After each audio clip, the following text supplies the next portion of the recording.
Bueno, muy buenos días. Me corresponde iniciar este espacio. La verdad que la secretaria ejecutiva no pudo estar, pero me encargó darle la bienvenida a todos los presentes. El Consejo también, bueno, se complace en abrir estos espacios de conversación y aprendizaje, que son siempre muy importantes. Hace unos días atrás tuvimos el seminario internacional, tuvo que ver con inteligencia artificial y educación. Se abrieron varias preguntas sobre esas posibilidades y desafíos que abre el uso de la inteligencia artificial en educación. Y bueno, en materia de educación técnico-profesional también es un ámbito de altísima preocupación del Consejo, no solo de preocupación del Consejo, sino de ocupación de este Consejo, particularmente desde el año 2016 en adelante. Y también sabemos que es un espacio que demanda, llamémoslo así, cierta autonomía en el objeto, ¿no? Cada vez más se hace patente esa necesidad de autonomizar la mirada sobre el sector técnico profesional, e independizarse, ¿no? Sobre todo en temas de aseguramiento de la calidad. Y eso es lo que de algún modo también han presentado en estos trabajos que se van a presentar hoy día Leoncio y Sergio, ¿no?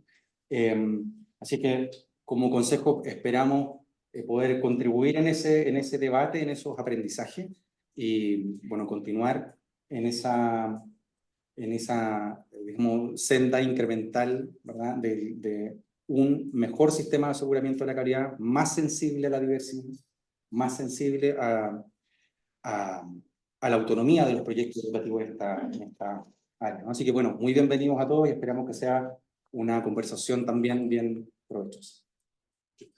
Bueno, muchas gracias por todo, muchas gracias al consejero con Crisman, muchas gracias también a las personas que nos están acompañando vía remota, los centros de formación técnica, como bien decía Alex, es un tema para el consejo muy relevante. Y bueno, estos dos estudios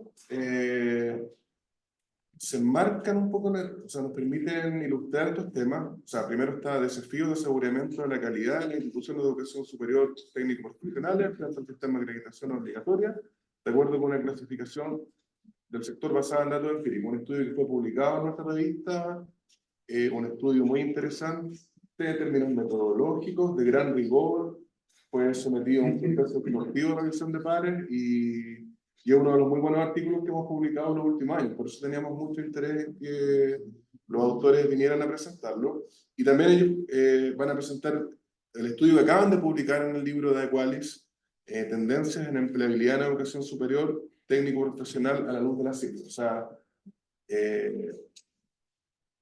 un trabajo que recién salido de Lona, el libro se publicó hace muy poco, y a nosotros nos parece muy relevante la presentación que nos van a hacer, porque tanto Leoncio como Sergio, por un lado, trabajan en el sector TP, o sea, Leoncio es director de aseguramiento de la calidad del IP Culinaris, Sergio es especialista de la dirección de desarrollo de programas del IPDOC. Entonces, claro, por un lado, forman parte del objeto del estudio, pero también han tenido la capacidad de tomar una distancia y dar una mirada analítica al objeto de estudio del cual ellos trabajan, y como bien decía, desde una aproximación técnica muy rigurosa, muy bien hecha, han logrado generar todos interesantes trabajos, y también, bueno, la generosidad de ponerlo a disposición de la comunidad.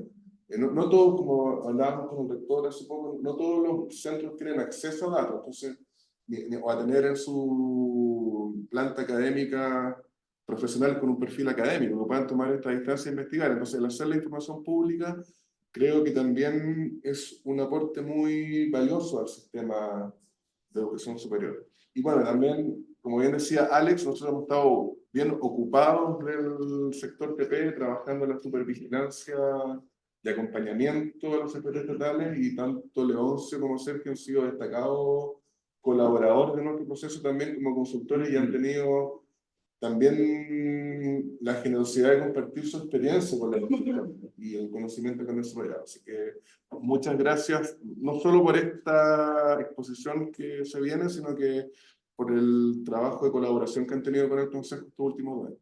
Así que, ya, muchísimas gracias a todos los presentes y a las personas que están en streaming. Bueno, vamos a dividir la presentación en dos partes. Yo voy a presentar la primera investigación, la que mencionaba, que fue el resultado, digamos, de la revista Calidad de Educación, y después León se va a presentar nuestro último documento, que fue presentado en el libro de Qualis. Yo voy a abrir, digamos, la primera presentación con este trabajo llamado Desafíos de aseguramiento de calidad en las instituciones de educación superior técnico-profesionales ante el nuevo sistema de acreditación obligatoria en Chile. Obviamente, como pueden ver, este trabajo es del año 2022, y cuando hablábamos de nuevo en ese momento era precisamente ante la edición de la nueva ley de educación superior que vino a traer, digamos, un último avance y un cambio sustantivo en todo el marco sistema.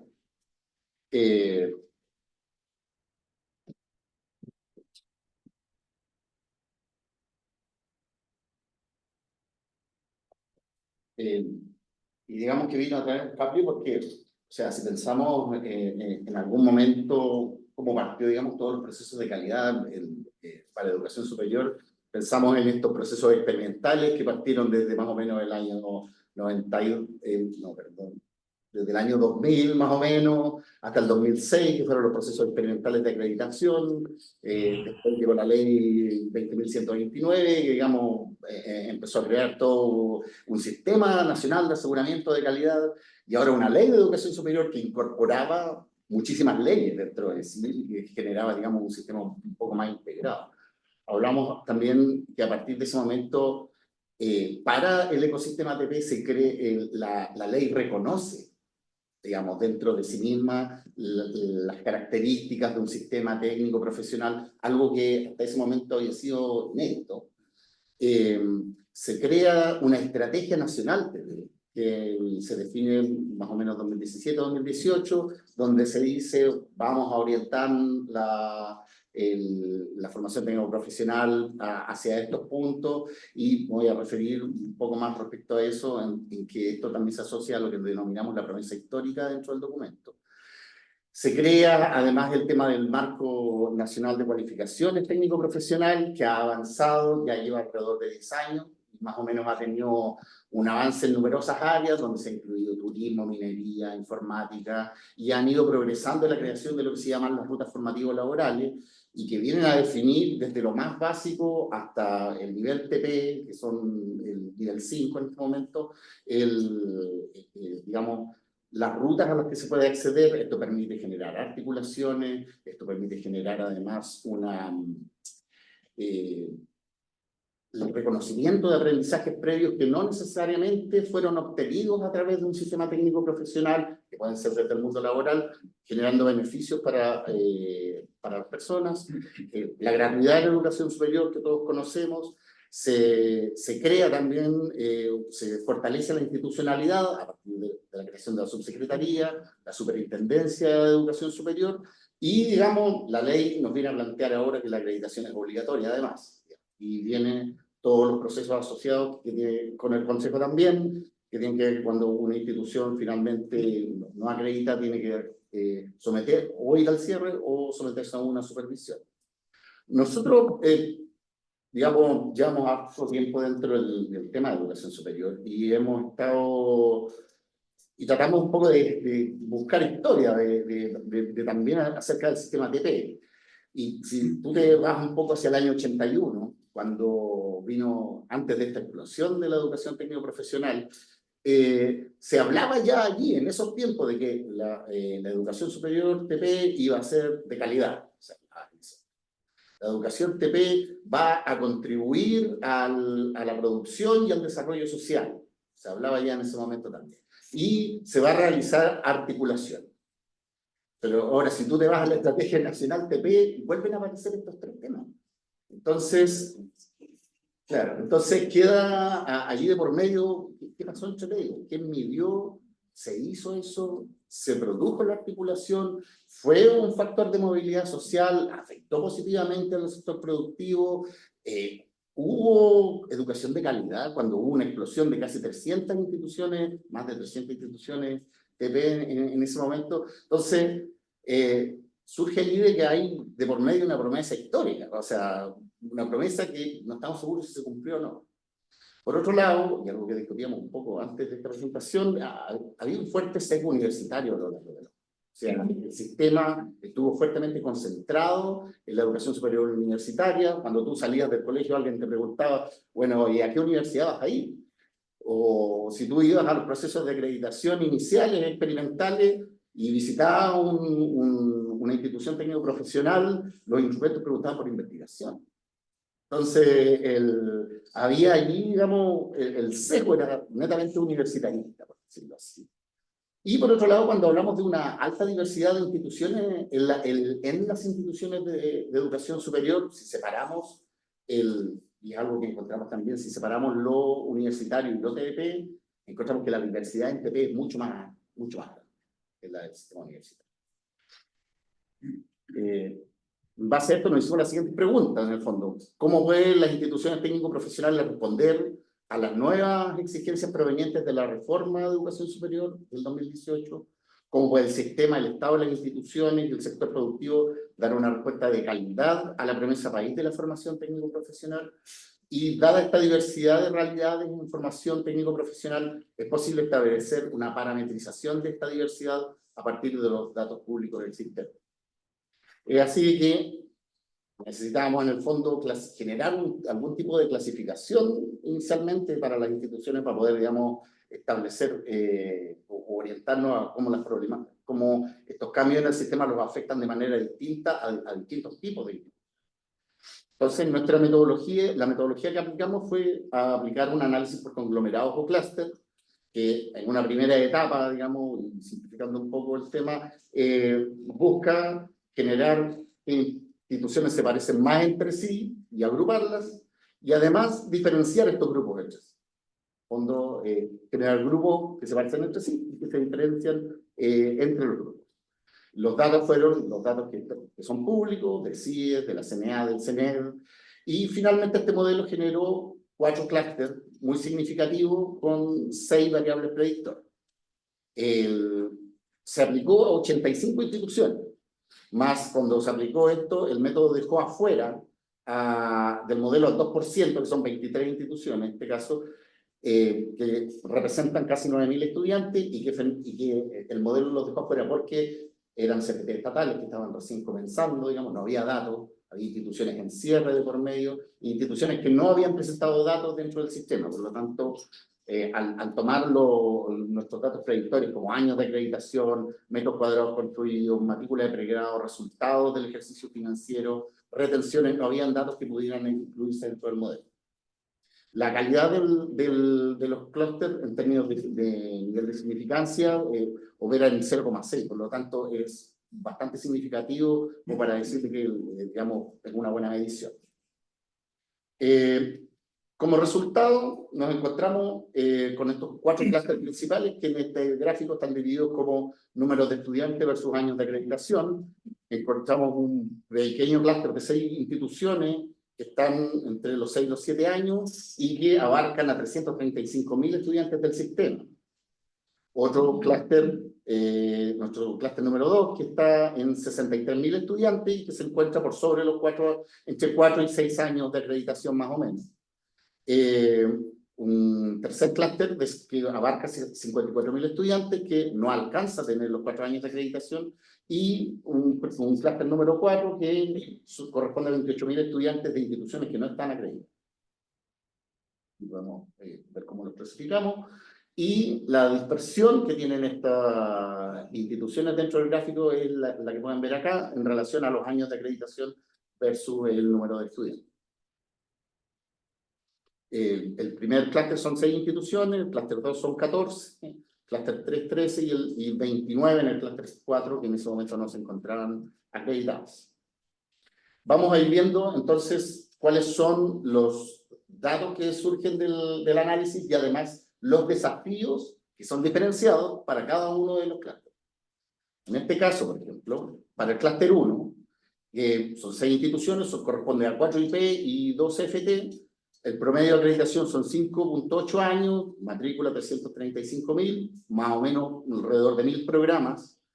se distribuyen en promedio en 12 regiones, con un máximo de 16 regiones de sede, en el fondo fuera de Santiago, entre Santiago y ciudades, digamos, y abordan más o menos 7 áreas del conocimiento.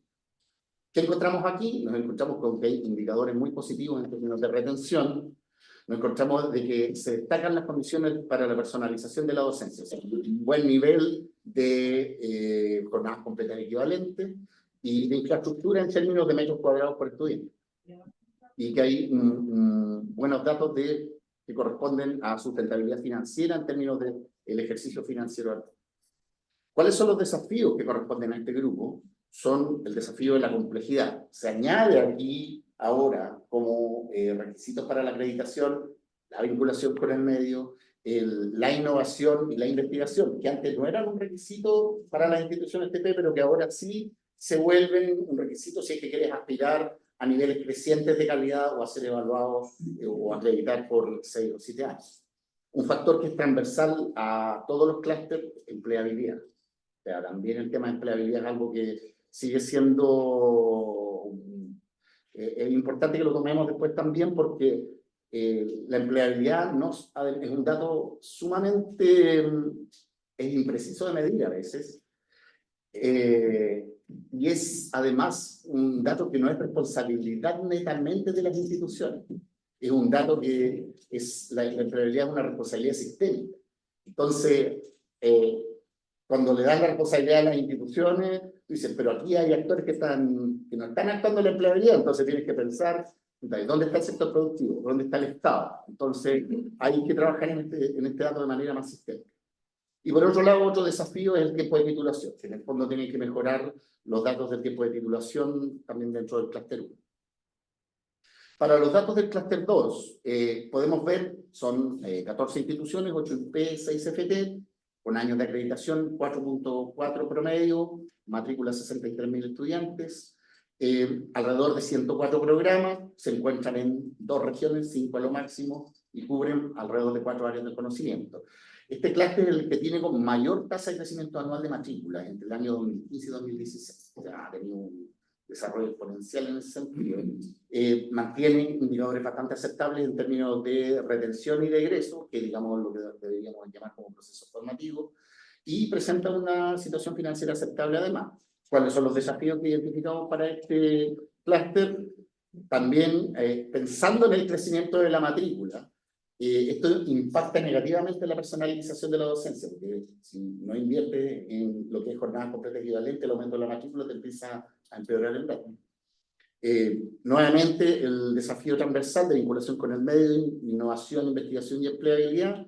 Y para estas instituciones es que se encuentran por sobre los 4 años, pero se les presenta el desafío de que tienen que avanzar hacia la excelencia. O sea, en el fondo, el sistema va también pidiendo, o sea, no te puedes mantener.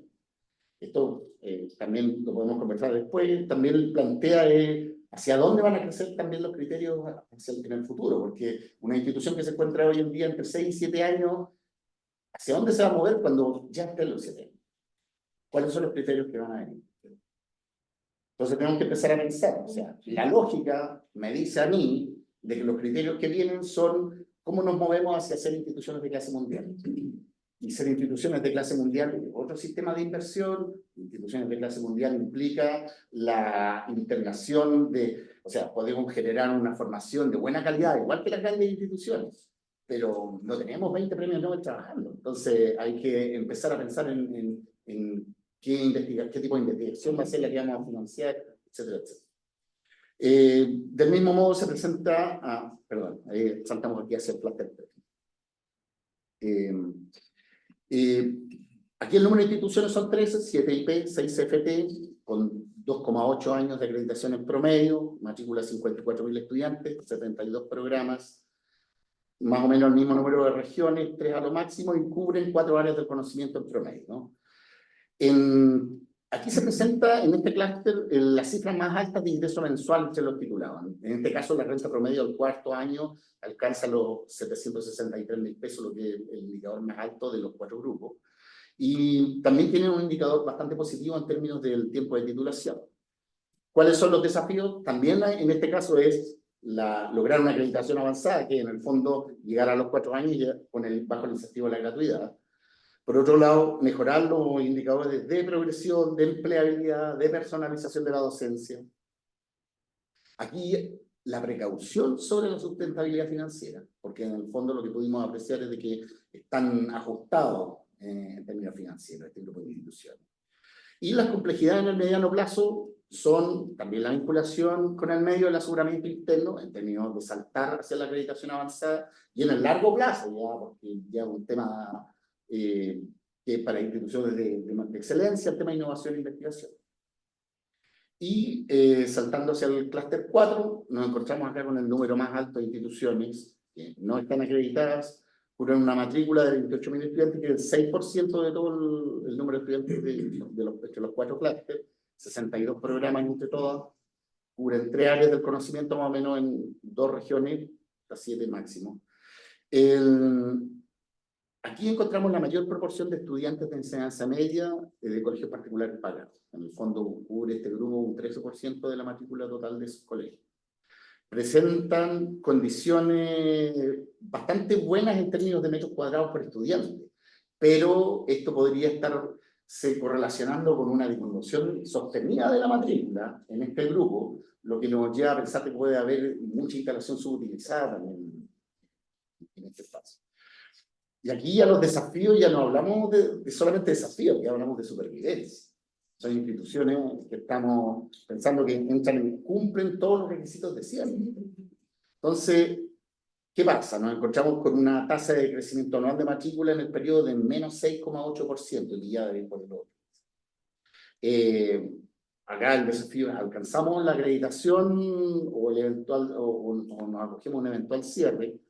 Hay dificultades de sustentabilidad financiera, la complejidad se ve amenazada por la sustentabilidad, y aquí nos referimos en que cuando hablamos de vinculación con el medio, cuando hablamos de unidades de aseguramiento de calidad, cuando hablamos de control, eso es complejidad. O sea, tú incluyes en tu institución a unidades complejas que se hacen cargo de esto, pero si yo estoy preocupado de la operación, y estoy preocupado por mantener a una institución sustentable, difícilmente vas a poder poner acciones dentro de lo complejo. Entonces, y se ve también que dentro de los datos nos muestra que hay que mejorar los indicadores de progresión, egreso e iniciación laboral. Tenemos acá un resultado comparado entre los distintos clústeres que se dividen en 4 áreas, como son proyección institucional, efectividad del proceso formativo, las condiciones de personalización de la docencia y la sustentabilidad, donde podemos ver que la vinculación con el medio en ese momento solo era cubierta por una institución en el clúster 1, la tasa de crecimiento anual de matrícula se destaca para el clúster 4 con un menos 6,8% en ese momento. Las retenciones para el clúster 3 y clúster 4 son bajas, o sea, al primer y segundo año no alcanzan el 64%. La empleabilidad en general, si se fijan, es baja en todos los clústeres.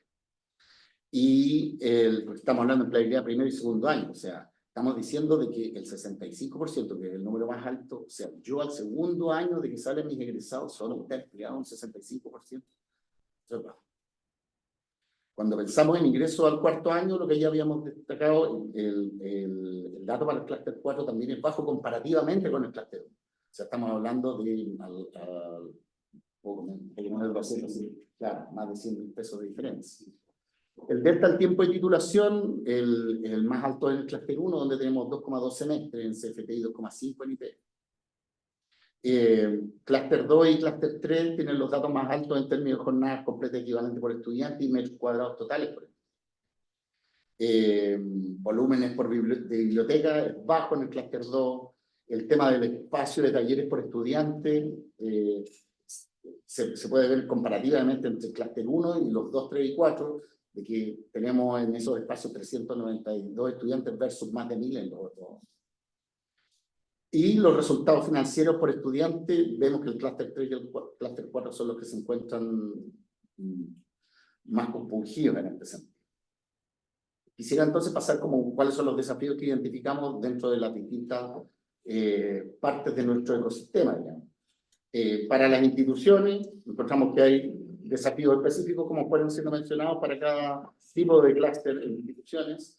Y hay desafíos que son transversales, o sea, en este caso, la complejidad, vinculación, aseguramiento de calidad, investigación y la empleabilidad. Un desafío que si bien es un desafío para las instituciones, el desafío que plantea la empleabilidad para una institución es el mejoramiento de sus programas.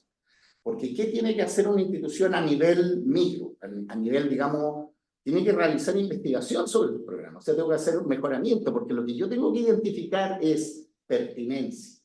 ¿En qué medida el profesional que yo estoy formando va a tener pega? Porque si yo estoy un informático que está programando en Fortran, o sea, estamos lejos de lo que se está haciendo actualmente, porque lo que necesitamos es que te metían en temas de inteligencia artificial, que esté en este momento programando en Python, qué sé yo, por dar un ejemplo, nada más. Entonces, lo que tenemos que hacer es un estudio, es que internamente esa complejidad nos lleve a revisar cuál es la pertinencia de nuestros programas.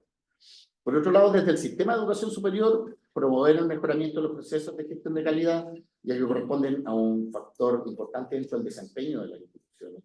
Monitorear y observar el desarrollo de la Estrategia Nacional de Formación TP. O sea, yo hoy día, si me meto a la página de la Estrategia Nacional, el último documento más actual es 2020. Entonces, seguimos en la promesa, para mí. Fortalecer la investigación institucional enfocada en la educación TP. En este momento, ¿quién investiga en TP? La universidad. Entonces, tenemos que generar que desde dentro de las instituciones TP también se haga investigación. Yo puedo investigar sobre mis sistemas. Ustedes se meten a cuánto congreso hay, universidad aquí, universidad acá. Oye, me voy a exponer acerca de mi proceso de aseguramiento de calidad, acerca de cómo hicimos un mejoramiento. Eso también lo pueden hacer las instituciones TP. Y pueden ir demostrando, digamos, progreso dentro de sus propios procesos. Pero necesitamos más investigación sobre los TP, porque es una diversidad diferente, una orgánica diferente, un comportamiento diferente.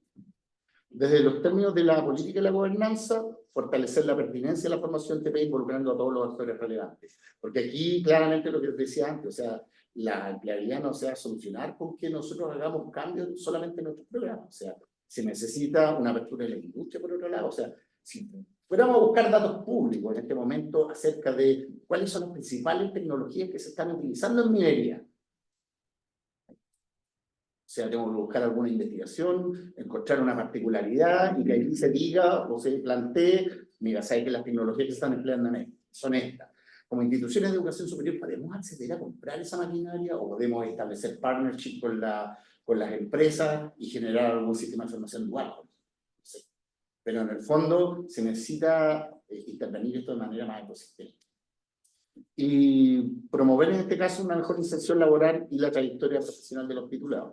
Por otro lado, y hablando aquí sobre trayectoria, yo tengo una crítica que es bastante personal sobre lo que es el Marco Nacional de Cualificaciones. O sea, hablamos de un sistema de articulación y trayectorias TP, pero hablamos más que nada del sistema de trayectorias y articulación y creamos un Marco Nacional de Cualificaciones TP. O sea, vaya usted a Inglaterra, Australia, Nueva Zelanda, Noruega, Canadá.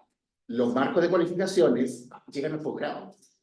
Entonces, cuando hablamos de un marco de cualificaciones TP, no estamos hablando ni de tecnología ni de trayectoria. Entonces, se requiere allí, digamos, generar una visión más amplia del sistema, porque en este momento, ni en la articulación, ni en las trayectorias están participando las universidades. Y eso es, digamos, y ellas son parte del ecosistema también. En este caso, nuestras principales conclusiones, en general respecto a este trabajo, es que la diversidad del sistema TP puede ser parametrizado en base a la información pública que tenemos. Hay una riqueza de información pública a nivel nacional, y eso es algo que somos investigadores, nos llama mucho la atención, y digamos, nos llama a hacernos mejores preguntas. Los problemas y desafíos no son iguales para todas las instituciones y, digamos, el ejercicio de hacer estos clústeres es precisamente identificar cuáles son las problemáticas diferenciadas para cada segmento. Encontramos que el nivel de acreditación y el tamaño son grandes predictores, así lo es también la retención. Los criterios financieros son también criterios críticos. porque los criterios es un criterio de sustentabilidad. En el fondo, esto nos habla de posibles riesgos de cierre a futuro. En el fondo, esto podría significar, y nos lo preguntamos en algún momento, si esto iba en el futuro, o sea, con 29 instalaciones en riesgo de 29 instituciones en riesgo de cierre, no va a significar también una reducción dentro de la diversidad del ecosistema TV. Y encontramos que la nueva ley promueve una mejora en las variables críticas del sistema. Con esta movilización se puede afirmar que en cierta medida, se avanza con la promesa histórica del sector TV para el país. Que veíamos en ese momento que este estudio tenía la proyección de evaluar y monitorear otros aspectos institucionales, tanto la empleabilidad, inserción laboral por carreras y áreas del conocimiento. Ahí es donde va a continuar ahora Leoncio con el estudio siguiente que devino de parte de estos resultados. Muchas gracias. Gracias.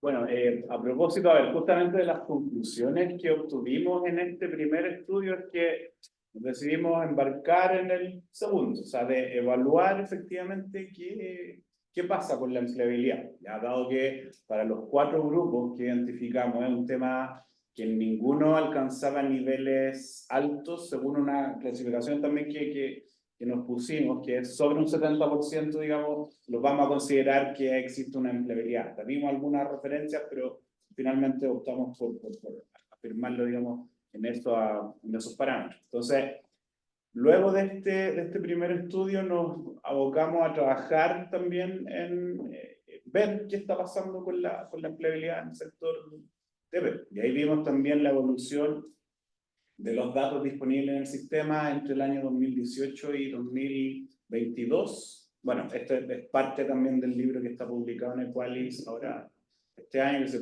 publicó a mediados de año, ¿no? Más o menos. Ahí pueden tener tienen la referencia y pueden ir a buscarlo, está disponible en la web. A ver, a propósito de la empleabilidad, en el fondo aquí también hay alta discusión en torno a si la empleabilidad es una característica, una cualidad del profesional, de la persona, o si es un factor atribuible a la institución. Ya hay discusión al respecto. O sea, hay como una distinción en términos de la discusión académica desde esas dos perspectivas.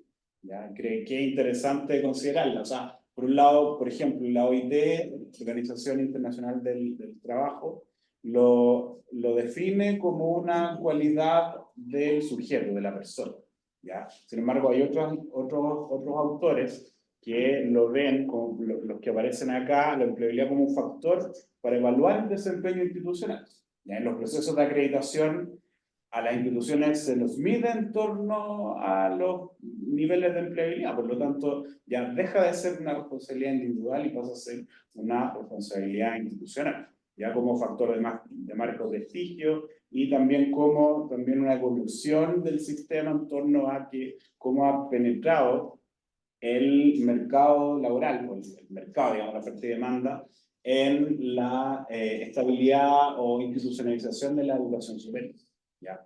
Y también vemos que en otros datos relevantes es que se han publicado incluso acá en la misma revista del Consejo, es que factores como la selectividad, la feminización y la duración curricular de las carreras son factores que explican las diferencias de remuneraciones en titulados de la educación superior.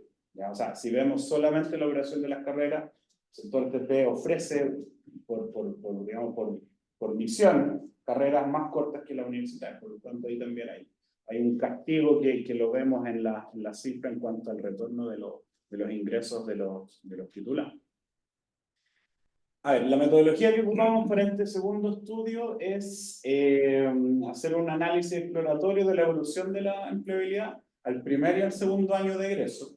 ¿Ya? Pusimos estos parámetros para considerar cuando es alta, cuando es media, ya que está entre un 50 y un 70%, cuando es baja, digamos, menos del 50%. Esto lo sacamos de las bases de CIES, que ellos sí publican datos agregados por carreras de las empleabilidades con una metodología, digamos, que obtienen la información de las nóminas de los titulados y la cruzan con los registros de impuestos internos para considerar que cuando hay más de 12 sueldos mínimos, si falla la memoria, se considera como empleado el egresado de alguna institución. Entonces, aquí también hicimos algunas desagregaciones, dado que vimos en los clústeres que no hay diferencias significativas entre ellos, entonces tenemos que verlo más que desde el tipo de institución o las características de las instituciones, los vimos por los tipos de carreras, ¿ya? Cuando son carreras TNS, técnico a nivel superior, o profesionales sin licenciatura, lo vimos por áreas del conocimiento, que esa información está disponible también en las bases de CIES, que son diarias con paraguas bien grandes de profesiones que define la UNESCO. Pero además hicimos un ejercicio de identificar los sectores laborales asociados al marco de cualificaciones, justamente para evaluar si es que el marco está contribuyendo o no en generar mercados laborales proclives, digamos, a la inserción laboral de los egresados de la educación TP. Ya hicimos este análisis en base a 5 preguntas orientadoras, ya siempre buscando, en fondo, el encontrar la alta empleabilidad. ¿Dónde está? Entendiendo que, como veíamos en el primer estudio, la empleabilidad es dentro de uno de los propósitos de la educación técnico-profesional. La movilidad social de quienes se educan en este sector, quizás con más fuerza que en comparación al sector universitario. Bueno, vamos también al final a discutir algunos temas en relación al concepto de empleabilidad también y de cómo los datos que ofrece CIES también presentan ventajas, pero algunas limitaciones también. Entonces, la primera pregunta que nos hicimos es cómo ha evolucionado la empleabilidad en los últimos 5 años. ¿Ya? Y aquí, a ver, en la línea final están los totales generales de toda la educación TP. En ningún caso sobrepasa la empleabilidad media, ¿ya? Lo cual, bueno, es chuta. Una de las promesas de la educación TP es la empleabilidad, entonces algo está ocurriendo. ¿Ya? Y si lo vemos por el tipo de institución, también ahí el sesgo universitario se ve, y sí encontramos algunos cifras altas en algunos periodos para profesionales o técnicos titulados de universidades. A nivel de IP y CFTs estamos por lo general en términos medios, con unas caídas ahí a empleabilidad baja en los últimos años. Vemos también que hay una tendencia a la baja, desde el 18 al 22, que es preocupante. O sea, es para preocuparse y también no es atribuible exclusivamente a la pandemia. La pandemia vino en el 2020, y ahí para adelante. Esto es una baja, sostenida. Bueno, dado este primer escenario, bueno, veamos, al mirar solo las instituciones, si los diferenciamos por el tipo de carreras, aquí ya empezamos a encontrar algunos matices más o menos importantes. Ya encontramos altos niveles de empleabilidad en algunos periodos, ya en 2018 a nivel del primer año, pero en carreras profesionales sin licenciatura. ¿Ya? Las carreras técnicas todavía se mantienen en términos o medios o en algunos casos bajos, digamos, este parámetro del 50%. ¿Ya? Al segundo año mejora un poco el panorama en relación, en primer lugar, con los profesionales sin licenciatura. ¿Ya? Las carreras técnicas también todavía se mantienen dentro del rango medio de empleabilidad. ¿Ya? Entonces, bueno, esto ya, ok. Entonces tenemos que las carreras profesionales presentan en términos agregados una mejor empleabilidad que las carreras técnicas, pero quizás en qué áreas podemos sí encontrar altos niveles de empleabilidad a nivel técnico, por ejemplo, y a nivel de carreras profesionales, que tienen mayor duración. Entonces, la tercera pregunta que nos hicimos fue: ¿en qué escenarios se pueden encontrar altos niveles de empleabilidad? ¿Ya? Y aquí hicimos la desagregación con las carreras, con las áreas, perdón, agrupadas por esta agrupación de la UNESCO.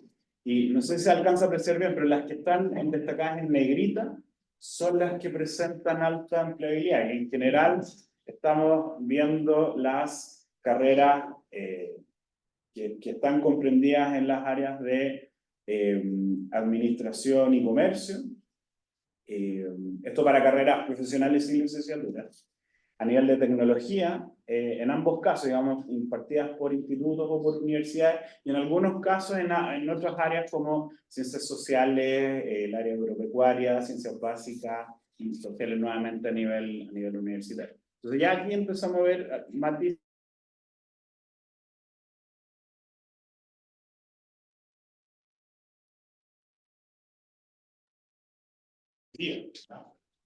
Estos 8 son, bueno, el marco agrícola y ganadero, construcción, energía, logística, mantenimiento, minería, tecnología de información y el sector turismo, ¿ya? Acá en estas tablas agregamos solo las cuando identificamos altos niveles de empleabilidad. No las bajas, digamos, porque en el fondo o no altas, digamos, media o baja, sino que solo cuando habían altos niveles de empleabilidad. ¿Ya? Acá, viendo las carreras en la primera tabla de carreras profesionales sin licenciatura o en la segunda de carreras técnicas de nivel superior, encontramos tendencias en que hay altos niveles de empleabilidad, bueno, todos los que aparecen acá, pero en ningún caso disminuye la empleabilidad a niveles medios cuando vemos el puntito rojo que está al principio de la fila o al nivel de los técnicos a nivel superior. Bueno, y sí, en algunos casos hay disminución a niveles medios, pero es más sostenida la empleabilidad en términos de porcentajes altos, ¿ya? Bueno, se van repitiendo que los marcos definidos en el área de la energía, de la logística, el mantenimiento y las TICs tienden a ser más o menos estables en sus niveles de alta demanda de profesionales o técnicos para su desarrollo, ¿ya? En algunos casos incluso el sector de la minería presenta algunas bajas que llamaban la atención, pero bueno, ahí quizás habría que hacer un doble clic y ver qué pasó ahí en esos casos y en esos periodos específicamente. Chile tiene tradición minera, entonces llama la atención ese punto, pero al menos en estos otros 4 casos es más bien sostenida la alta empleabilidad. Particularmente también, bueno, yo estoy en el Instituto Culinari, que sus carreras están insertas dentro del sector turismo, y ahí en general la empleabilidad no es alta, está en términos medios o bajos, incluso en varios de los periodos que medimos, por lo tanto también hay temas de preocupación. ¿Ya? Pero sí vemos al menos que los sectores definidos en el marco de cualificaciones, no, esto es correlación, no sabemos si gracias al nivel de organización de la industria con el sector educativo y con el sector público, más otros actores, digamos, pero vemos que hay mercados laborales más proclives a la contratación, a la inserción laboral de egresados del sector TP, ¿ya?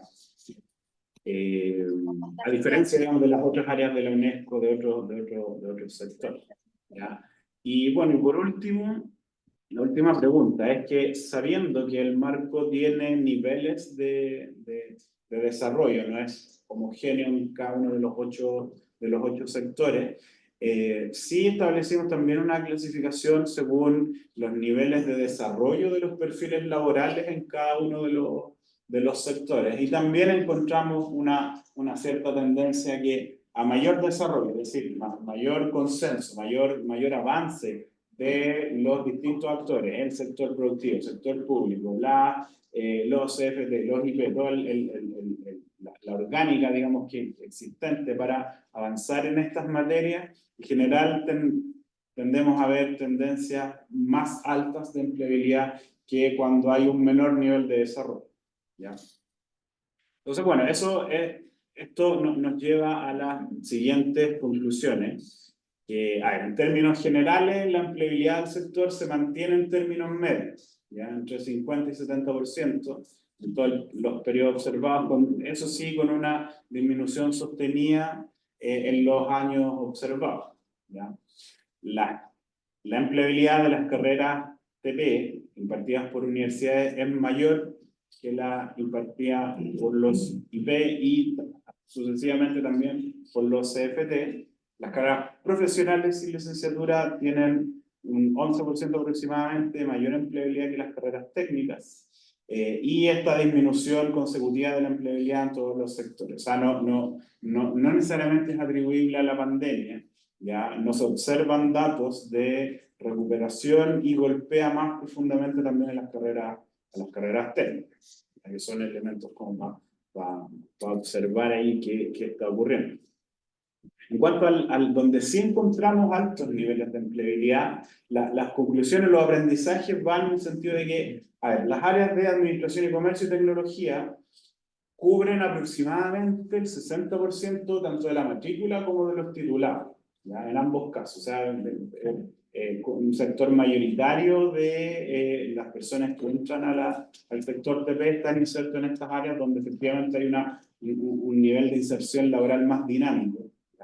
Sin embargo, esto también, bueno, nos muestra que hay un 40%, el complemento, digamos, está, y ahí hicimos una interpretación de mercados laborales más hostiles a la empleabilidad del sector, ¿ya?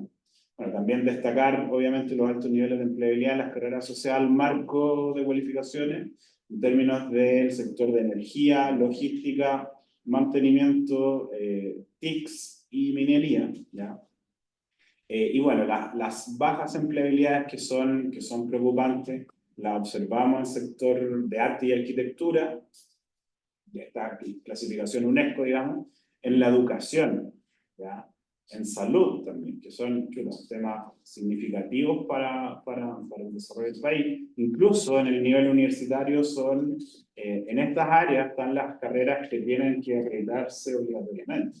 Entonces, en nuestro sector TP lo vemos con baja empleabilidad. Entonces, hay algo ahí que genera una tensión, unas dificultades que sería interesante profundizar, digamos, y verlo individualmente en cada caso, ¿ya? Y el marco de cualificaciones también de lo que les decía del ámbito del turismo, la gastronomía y la hotelería, y todo esto cubre aproximadamente un 40% de la matrícula del sector, ¿ya? Entonces no es menor donde hay dificultades. Esta reflexión en torno a que un adecuado nivel de organización de los sectores productivos parece ofrecer mercados laborales donde se valora el capital humano de los egresados de la educación TP, ¿ya? Y ahora pensando en el marco de cualificaciones como instrumento, digamos, aparte de lo que ya señaló Sergio, efectivamente, el marco de cualificaciones no puede ser de una parte del sector educativo o de una parte de la educación superior, ¿ya? Debe ser completo, el sector universitario también. Y bueno, ahí aumentar los sectores, ya extender esta definición de sectores a más áreas, actualizarlos periódicamente también. Tenemos definiciones iniciales que después no necesariamente se han ido actualizando. Fortalecer más, se han hecho esfuerzos, pero fortalecer más la articulación de trayectorias con la educación media, promover la comprensión y el uso del marco de manera más masiva y extendida, y fortalecer la gobernanza del marco. O sea, aquí también vemos una oportunidad de que cuando uno habla del marco no sabe a quién acudir, no sabe si hay que ir a hablar al ministerio de educación, digamos, o del trabajo, o no sé. Hay una nebulosa ahí que sería conveniente definirla, zanjarle, que sea un ente, no sé, con cierta autoridad pública, que sean los convocantes, incluso en algunos concursos de los FDI del ministerio se incentiva que sean las instituciones las que promuevan el poblamiento de sectores donde no hay definición del marco de cualificación. Cuando quizás la preguntan, oye, ¿no son las instituciones formadoras las que debieran solas, digamos, con la responsabilidad individual de generar estos desarrollos, sino que son todos los actores, ¿ya? ¿Y quién convoca ahí? Bueno, debiese ser quizás más que una institución de educación superior, un ente público, creo. Otros aprendizajes en torno al concepto de empleabilidad, ¿ya? Que aquí, a ver, las ventajas y desventajas del que vemos en el concepto que ocupa CIES. Las ventajas, que es un constructo público, en primer lugar, eso es muy positivo, es comparable a todas las carreras, es sistemático y es transparente, ¿ya? Eso es, para efectos de análisis, es fundamental. Pero la limitación que observamos es que existen distorsiones en el indicador, ya que considera desempleadas a personas con trabajo fuera del país, con prosecución de estudios de dedicación exclusiva, con trabajo informal, que es sensible en etapas iniciales de emprendimiento, o de inserción laboral con jornadas parciales, ¿ya? Cuando no se logra cubrir, digamos, estos 12 sueldos mínimos en un año calendario, que es lo que entrega Impuestos Internos, ¿ya? El INE mide la empleabilidad como la probabilidad de encontrar empleo. Aquí es una aproximación distinta. Es de las personas que efectivamente se quieren insertar en el mercado laboral, ¿cuántos de esos tienen trabajo? ¿Ya? El CIES pesca toda la lista de titulados que informan las instituciones, y sobre ese total calcula el porcentaje de cuántos están empleados. Ya, quizás es una aproximación que reduce el universo, por lo tanto el porcentaje debiese mejorar en torno al un tema de proporción matemática, ¿ya? Y bueno, aquí también vemos que el tema de la empleabilidad, efectivamente, si está latente, digamos, si la responsabilidad es de las instituciones o es de las personas, digamos, la capacidad o el hecho de emplearse, también indagar las nuevas trayectorias laborales, ya de lo que lo hemos visto, digamos, ya más individualmente en nuestras instituciones, ya las nuevas generaciones tienen trayectorias laborales quizás más divergentes a los supuestos que uno tiene de lo que es una trayectoria laboral. Si me dan un segundo, en términos de la gastronomía, que es lo que vemos en mi instituto, tenemos egresados que se van a hacer cruceros, no sé, por el mundo, viajan por el mundo y después con todo eso que vieron, vuelven para acá y montan un restaurante. Y hay desempleo ahí, o hay un multiperfil, no solamente se dedican a una actividad. Hacen clases, tienen restaurante, hacen eventos privados, no sé, hacen venden productos alimenticios, no se dedican a una cosa. Y probablemente de todas esas actividades que realizan, una de esas sea formal, o sea con boleta, sea quizás, la otra es conferencia directa, no sé. Lo hemos visto también que en otras áreas del conocimiento ocurren trayectorias similares. Entonces hay que buscar ahí que esas nuevas tendencias, digamos, divergentes a lo que uno quizás tiene como en el supuesto de lo que es una carrera profesional o desarrollo de técnicos en el país, no es lineal, ¿ya? Sino que puede ser con diversas aristas, ¿ya?